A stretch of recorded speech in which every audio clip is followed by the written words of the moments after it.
चलो मित्रों, આપણે લાસ્ટ લેક્ચરમાં ઘણી બધી ચર્ચાઓ કરી હતી વર્ગીકરણની અને એનું વર્ગીકરણ દરેક સજીવોનું એના લક્ષણોને આધારે જુદા જુદા વર્ગ કે જુદી જુદી કક્ષાઓમાં કરવામાં આવશે. બરાબર, એટલી ચર્ચાઓ આપણે લાસ્ટ ટાઈમ કરી ગયા છીએ. હવે આજનો આપણો ટૉપિક છે મિત્રો વર્ગીકરણની કક્ષાઓ કઈ કઈ છે. તો એ પણ આપણે થોડીક ચર્ચા વર્ગીકરણની કક્ષાઓની કરી હતી. આજે ફરીથી થોડુંક આપણે એની અંદર જોઈ લઈએ કે વર્ગીકરણ જે છે મિત્રો એ ચોક્કસ કક્ષાઓને આધારે કરવામાં આવશે. બરાબર, દરેક સજીવના લક્ષણો જોવામાં આવે અને એ લક્ષણોને આધારે એને ચોક્કસ કક્ષાની અંદર મૂકવામાં આવશે. એ કક્ષા કઈ કઈ હોય, શ્રેણીમાં આખી કક્ષા ગોઠવાયેલી હોય, એ કક્ષા કઈ કઈ હશે એની ચર્ચા પણ આપણે કરીએ છીએ. તો વર્ગીકરણ એ શ્રેણીબદ્ધ ચરણ દર્શાવતી પદ્ધતિ છે.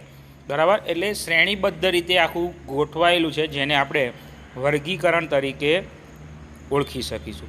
બરાબર, અને એ વર્ગીકરણની આપણે કક્ષા તરીકે પણ ઓળખી શકીએ છીએ. બરાબર, બીજું નામ આપવું હોય તો આપણે હરોળ એવા શબ્દ પણ આપણે વાપરી શકીએ છીએ. અથવા તો જૂથ જો એ જૂથ ભેગા મળશે એટલે જૂથ એ ચોક્કસ કક્ષામાં વેચાશે અને કક્ષા અથવા તો હરોળની અંદર રૂપાંતર થશે. બરાબર, કેવા કેવા જૂથો હશે મિત્રો? તો સૌથી આપણે જોઈએ તો ઉપરનો જૂથ હશે, સૌથી મોટો સમુદાય એ સૃષ્ટિ છે. સૃષ્ટિ પછી સમુદાય કે વિભાગ આવશે. ત્યાર પછી એની સામાન્ય કક્ષાઓ વનસ્પતિ હોય કે પ્રાણી સૃષ્ટિ હોય, બધા માટે એક સરખું છે. અને સૌથી નીચામાં નીચો દરજ્જો જો મળ્યો હોય તો એ જાતિને છે. બરાબર, નિમ્ન કક્ષાનો દરજ્જો છે. એટલે મિત્રો હંમેશા સજીવની વર્ગીકરણની શરૂઆત એ યાદ રાખજો કે વર્ગીકરણની શરૂઆત જે છે એ ક્યાંથી થશે? તો જાતિથી એની શરૂઆત થવાની છે. એટલે ખાસ યાદ રાખજો, ચોક્કસ લક્ષણોને આધારે એની જાતિ નક્કી કરવામાં આવશે અને જાતિ નક્કી થઈ ગયા પછી એને જુદી જુદી કક્ષાઓમાં મૂકવામાં આવશે. એને પ્રજાતિ છે કે કુળ છે કે વર્ગ છે કે ગોત્ર છે એની અંદર મૂકવામાં આવશે. તો આપણે આજે એવી કક્ષાનો ક્રમ જોવાનો છે. તો કક્ષાનો ક્રમ આપણે આગળ નેક્સ્ટ પ્રશ્નમાં જોઈએ કે કેવી રીતે કક્ષાનો ક્રમ આવી શકે છે. તો મિત્રો એના પછીનો પ્રશ્ન છે કે જાતિ, પ્રજાતિ, કુળ, ગોત્ર, વર્ગ, સમુદાય અને સૃષ્ટિ આ બધા જ શબ્દો સમજાવવાના છે. તો શબ્દ સમજાવતા પહેલાં હું તમને એ ચર્ચા કરી દઉં કે હંમેશા શરૂઆત જે છે એ ક્યાંથી થવાની છે? જાતિથી શરૂઆત થવાની છે. તો મિત્રો કક્ષાનો ક્રમ જે છે એ આ બાજુ આમ થશે કે જાતિ ભેગી મળી અને જુદી જુદી પ્રજાતિ બનાવશે. પ્રજાતિ ભેગી મળી અને કુળ બનાવશે. કુળ ભેગા મળી અને ગોત્ર બનાવશે. ગોત્ર ભેગું થશે એટલે વર્ગની રચના થશે. વર્ગ ભેગા મળી અને સમુદાય અથવા તો વિભાગની રચના કરશે. અને ત્યાર પછી સમુદાય કે વિભાગ હશે. જો ખાસ કરીને આ સમુદાય ને વિભાગ શબ્દ મેં વાપરું છું તો વનસ્પતિ માટે આપણે ખાસ કરીને વિભાગ શબ્દ વાપરીશું અને પ્રાણીઓ માટે સમુદાય શબ્દ વાપરીશું. બરાબર, તો આવા વિભાગ કે સમુદાય ભેગા મળી અને સમગ્ર સૃષ્ટિની રચના કરશે. બરાબર, તો આટલા શબ્દો જે છે એ શબ્દોની વાત જે છે તમને કક્ષાનો ક્રમ એ ખાસ તમને યાદ હોવો જરૂરી છે. તો એમાંથી પહેલો કક્ષાનો ક્રમ છે જાતિ. તો જાતિની અંદર શું હોઈ શકે મિત્રો? તો જાતિ જે છે એ મૂળભૂત સામ્યતાઓ ધરાવતા સ્વતંત્ર સજીવોના જૂથને જાતિ તરીકે ગણના કરવામાં આવશે. બરાબર, એના લક્ષણો ચોક્કસ હોય અને નજીકનો સંબંધ ધરાવતી કોઈ અન્ય જાતિ હોય તો એને અલગ કરી શકાય છે. એને આધારે એના લક્ષણોને આધારે આપણે નક્કી કરી શકીશું. દાખલા તરીકે હું તમને એક ઉદાહરણ આપું છું મિત્રો કે આપણે લાસ્ટ લેક્ચરમાં જોયું હતું કેટલાક વૈજ્ઞાનિક નામ, અને એ વૈજ્ઞાનિક નામમાં આપણે એવું કીધું હતું કે બે નામ હશે દ્વિનામી નામકરણ પદ્ધતિમાં. એમાં પહેલું નામ હોય તો પહેલું નામ જે છે આપણે પ્રજાતિનું આપતા હતા અને પછી બીજું પાછળનું નામ જે છે એ શું આપતા હતા? આપણે જાતિનું નામ આપતા હતા. તો દાખલા તરીકે મેન્જીફેરા ઇન્ડિકા આંબાનું વૈજ્ઞાનિક નામ છે. બીજું છે બટાટા કે સોલેનમ ટર્બેરોજમ, બરાબર. આ ઉપરાંત સિંહનું પણ છે પેન્થેરા લિયો. તો આ ત્રણેય નામ જે છે મિત્રો, એ ત્રણેય નામની પાછળના જે શબ્દો છે, દાખલા તરીકે ઇન્ડિકા છે, પછી ટર્બોજમ છે, આ ઉપરાંત લિયો છે, આ જે શબ્દો છે એ ત્રણ શબ્દો શેના ગણાશે? જાતિના ગણાશે, બરાબર. એટલે એ જાતિના નામ છે. જ્યારે પહેલા શબ્દો છે આગળના, મેન્જીફેરા છે, સોલેનમ છે, પેન્થેરા છે, તો એ પહેલા શબ્દો જે છે એ હંમેશા શેના હશે? પ્રજાતિના હશે. એટલે નામકરણ તો માની લઉં છું કે તમને હવે આવડી ગયો છે કે પહેલાં પ્રજાતિનું અને પછી જાતિનું નામ લખવામાં આવશે. એટલે શું કરે છે મિત્રો કે દરેક પ્રજાતિ જે છે એ ચોક્કસ વધારે જાતિઓ ધરાવી શકે, બરાબર. આપણે આગળ પહેલાં જોયું શરૂઆતમાં કે જાતિ જે છે એ જાતિ બધી ભેગી મળી અને પ્રજાતિ બનાવશે. આગળ આપણે જોઈ ગયા છીએ. તો જાતિઓ એક પ્રજાતિની અંદર ઘણા બધા પ્રકારની આપણને જાતિ આપણને જોવા મળી શકે. કેવી જાતિ હશે? કે જે બાહ્ય રચનાની દ્રષ્ટિએ સમાનતા ધરાવતી હશે. એને બાહ્ય લક્ષણો જોઈએ આપણે તો એક સરખા દેખાય. દાખલા તરીકે પેન્થેરા પ્રજાતિ, એટલે આપણે સિંહનું નામ આપ્યું હતું પેન્થેરા લિયો. તો પેન્થેરા એ પ્રજાતિ છે અને લિયો એ જાતિ છે. તો પેન્થેરા પ્રજાતિની અંદર બીજી એક જાતિ છે ટાઇગ્રીસ, બરાબર, એ જાતિ છે. દાખલા તરીકે સોલેનમ છે, તો સોલેનમની અંદર એક જાતિ છે નાઇગ્રમ, અને મેલંગેના છે એના જેવી બીજી ઘણી બધી જાતિઓ જે છે આપણને જોવા મળી શકે છે. એટલે એક પ્રજાતિની અંદર ઘણી બધી જાતિઓનો સમાવેશ કરવામાં આવશે. માનવીનું ઉદાહરણ લઈએ તો માનવીનું વૈજ્ઞાનિક નામ શું થશે મિત્રો? હોમોસેપિયન્સ. શું થશે? હોમોસેપિયન્સ થશે. હવે એમાં હોમો એ પ્રજાતિ છે અને સેપિયન્સ શું થશે? જાતિ થશે. તો સેપિયન્સ જાતિની અંદર સમાવેશિત છે આપણે જોયું, તો એનું જૂથ એટલે કે હોમો જે છે એ શું થશે? પ્રજાતિ થશે. એટલે આપણું વૈજ્ઞાનિક નામ શું થશે? હોમો સેપિયન્સ તરીકે આપણે એને ઓળખીશું. તો જાતિ જે છે એ ખાસ પ્રથમ કક્ષાનો શબ્દ છે, પ્રથમ કક્ષાનું નામ છે. એટલે હંમેશા દરેક સજીવ, વનસ્પતિ હોય કે પ્રાણી હોય, એની વર્ગીકરણની શરૂઆત જે છે એ હંમેશા જાતિથી થશે, બરાબર. હવે આપણે આગળ જોઈએ કે જાતિઓ ભેગી મળી અને શું બનાવશે? પ્રજાતિ બનાવશે, બરાબર. જાતિ ભેગી મળી અને પ્રજાતિ બનાવશે. તો પ્રજાતિ શું છે? તો આપણે આગળ નામ જોઈ ગયા છીએ એ જ પ્રમાણે ફરીથી બીજા ઉદાહરણ જોઈએ આપણે કે નજીકનો ગાઢ સંબંધ ધરાવતી જાતિ હોય, બરાબર. નજીકના ગાઢ સંબંધ ધરાવતી જાતિ કે જેના બાહ્ય લક્ષણો એક સરખા હોય, એને આપણે શેમાં સમાવેશ કરી શકીશું? એક જ પ્રજાતિમાં સમાવેશ કરી શકીશું, બરાબર. એટલે આવી ખૂબ જ નજીકનો સંબંધ ધરાવતી જાતિઓ હોય તો એ ભેગી મળી અને શેનું નિર્માણ કરશે? પ્રજાતિનું નિર્માણ કરશે. દાખલા તરીકે બદામ અને રીંગણ, બંને જાતિ જુદી જુદી, બદામ પણ જુદી કહેવાય અને રીંગણ પણ જુદું કહેવાય, પણ બંને જે છે એ કઈ પ્રજાતિમાં સમાવેશ કરવામાં આવે છે મિત્રો? એને સોલેનમ પ્રજાતિમાં સમાવેશિત કરવામાં આવશે. એટલે જાતિ બંનેની જુદી છે પણ પ્રજાતિ બંનેની કેવી છે? એક સરખી છે. એટલે આવી જુદી જુદી જાતિઓ ભેગી મળી અને પ્રજાતિનું નિર્માણ કરશે. એવા બીજા પણ આપણને ઘણા બધા ઉદાહરણ છે, તો ઉદાહરણ પણ આપણે જોઈ શકીએ છીએ. દાખલા તરીકે સિંહ છે, લાયન, તો એને પણ પેન્થેરા લિયો તરીકે આપણે ઓળખી શકીશું. દીપડો છે લિયોપાર્ડ, તો એ પણ પેન્થેરા પેરેડિયાઇસ તરીકે ઓળખીશું. વાઘ છે તો એને ટાઈગર, તો એને પેન્થેરા ટાઇગ્રીસ તરીકે ઓળખીશું. મિત્રો, સિંહ, દીપડો અને વાઘ જાતિ બધાની જુદી જુદી છે, પણ બધાનો સમાવેશ પેન્થેરા પ્રજાતિની અંદર કરવામાં આવશે. શેની અંદર કરવામાં આવશે? પેન્થેરા પ્રજાતિની અંદર. એટલે બધાની પ્રજાતિ એક છે પણ જાતિ કેવી છે? જુદી જુદી છે. એટલે આ તમારે ખાસ યાદ રાખવાનું છે કે પ્રજાતિ જે છે એની અંદર ઘણી બધી જાતિઓનો સમાવેશ કરવામાં આવશે. હવે જે રીતે જાતિ ભેગી મળીને પ્રજાતિ બનાવે છે એ જ રીતના પ્રજાતિઓ બધી ભેગી મળશે એટલે એક કુળનું નિર્માણ થશે. કુળ એટલે ફેમિલી. એક કુળનું નિર્માણ થશે મિત્રો. આ કુળનું નિર્માણ જે છે કેવી રીતે શક્ય બનશે? તો આની અંદર જેમ આપણે પહેલાંમાં જોયું કે જાતિ જુદી હોઈ શકે પણ પ્રજાતિ એક, એવી જ રીતના આની અંદર જુદી જુદી પ્રજાતિ હશે. પ્રજાતિઓ જુદી જુદી પણ બધાનું કુળ કેવું હશે? એક હશે. બરાબર? એટલે કુળ જે છે એ પ્રજાતિ અને જાતિની સાપેક્ષમાં ઓછી સમાનતાઓ ધરાવશે. શરૂઆતનો કક્ષાનો પહેલો ક્રમ હતો જાતિ અને પ્રજાતિ, તો એની અંદર સમાનતા થોડીક વધારે જોવા મળશે. આની અંદર સમાનતાઓ લક્ષણો જે છે એ ઓછા આપણને જોવા મળી શકશે. બરાબર? આવું કુળ એ વાનસ્પતિક અને પ્રાજનિક એમ બંને લક્ષણોને આધારે વર્ગીકૃત કરવામાં આવશે. યાદ રાખજો, તો કુળ શેને આધારે નક્કી થશે? વાનસ્પતિક અને પ્રાજનિક.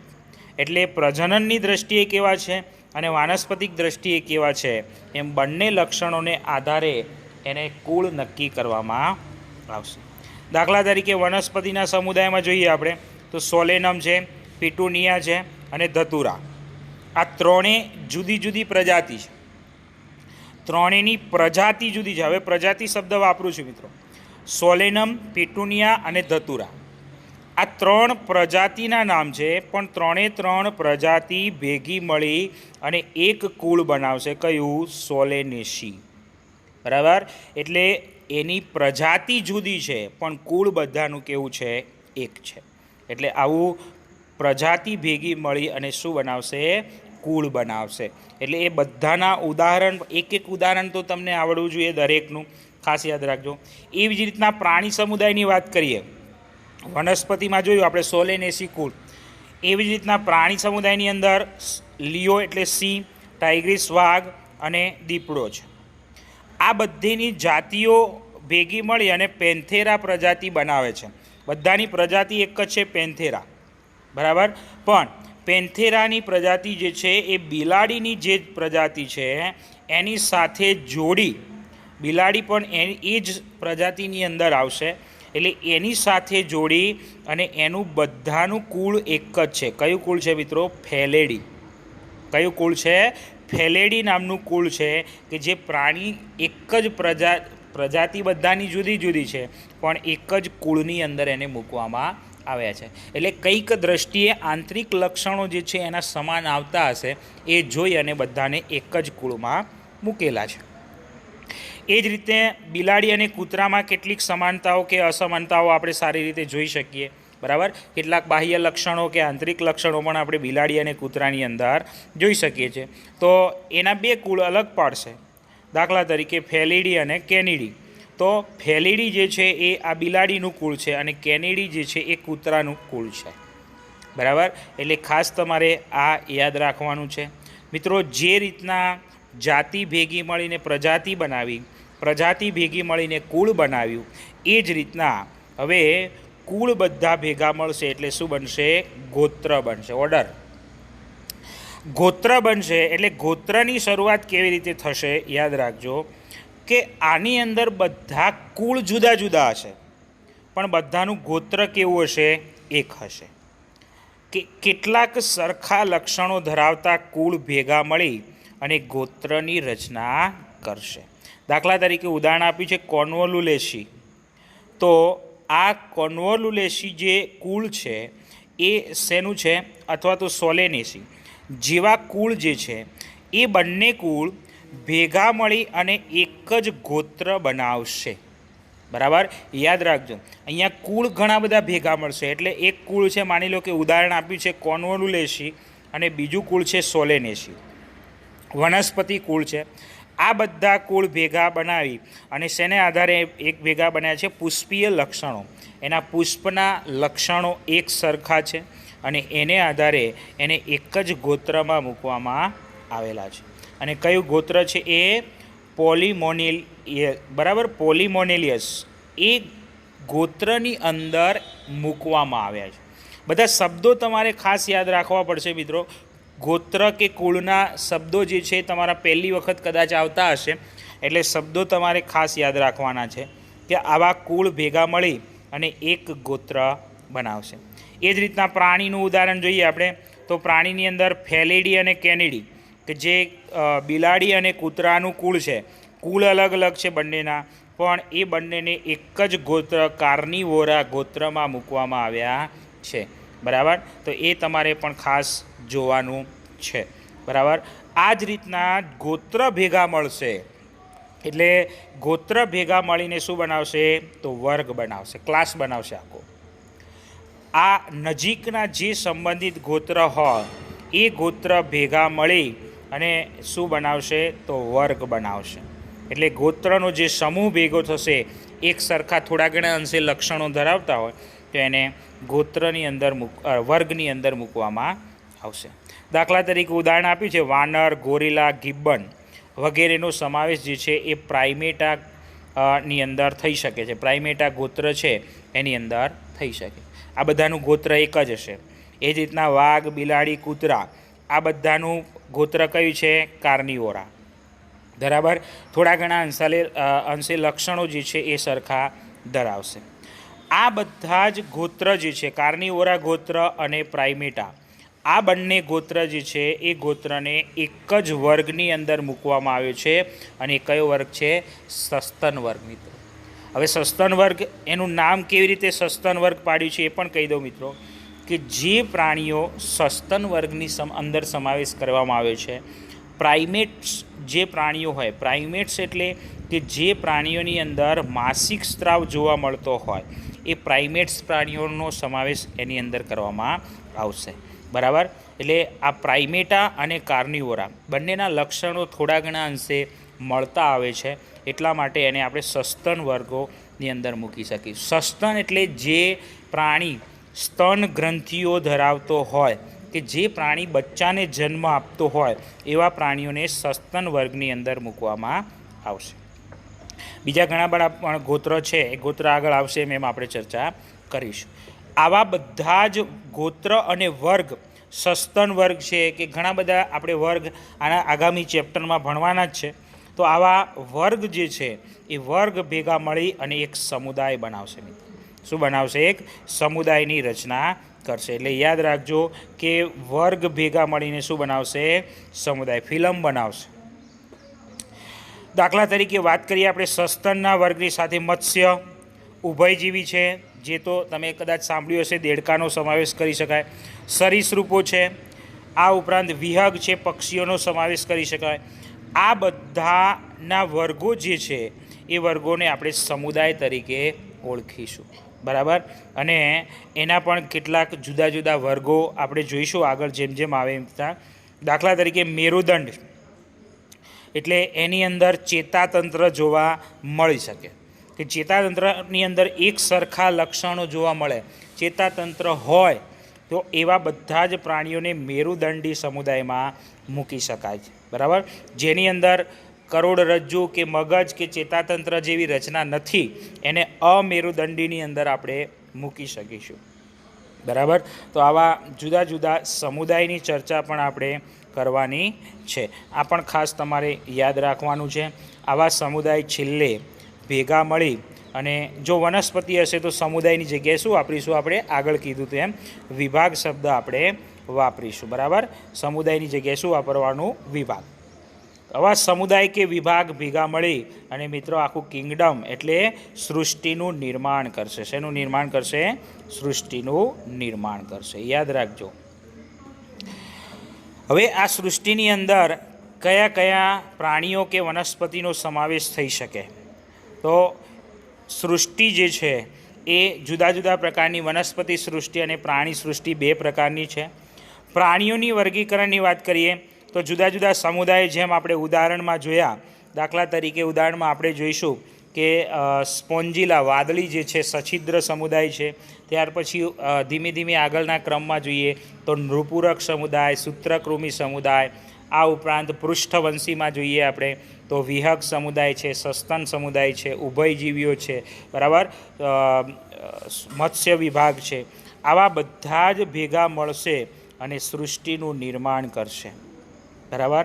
અને નીચે એક તમને આકૃતિ સરસ મજાની આપી છે. એ આકૃતિ સમજી અને તમે એની અંદર પણ વધારે ખ્યાલ મેળવી શકશો કે શું કેવી રીતે આખો કક્ષાનો ક્રમ જે છે ગોઠવાયેલો છે. બરાબર. જાતિ ભેગી મળીને પ્રજાતિ, ભેગી મળીને કુળ, ભેગા મળીને ગોત્ર, વર્ગ, સમુદાય કે વિભાગ અને સૃષ્ટિનું નિર્માણ કરશે. બરાબર. તો મિત્રો, આજના દિવસના તમારા આટલા પ્રશ્નો છે. ખાસ ચર્ચા તમારે આ પ્રશ્ન તૈયાર કરી દેવાનો છે. દરેક વિદ્યાર્થી મિત્રો આ પ્રશ્ન તૈયાર કરશે. આજનું હોમવર્ક તમારા એક પ્રશ્નનું અને આગળનો પ્રશ્ન બાકી હોય તો એ પણ, એટલે કુલ મળીને 2 પ્રશ્નો જે છે તમારે આજના દિવસના તૈયાર થશે. આ કક્ષાનો ક્રમ જે છે, કક્ષાનો ક્રમ દરેક વિદ્યાર્થી લખશે, ખાસ લખશે આ દરેક વિદ્યાર્થી કક્ષાનો ક્રમ. બરાબર. કારણ કે કક્ષાનો ક્રમ મિત્રો બહુ જ જરૂરી છે અને આગામી ચેપ્ટર માટે પણ ખાસ જરૂરી છે. એટલે દરેક વિદ્યાર્થી આ કક્ષાનો ક્રમ જે છે એ તો તમારે મોઢે કરવાનો છે. રેડી. તો આજનું લેસન તમારે આટલું રહેશે.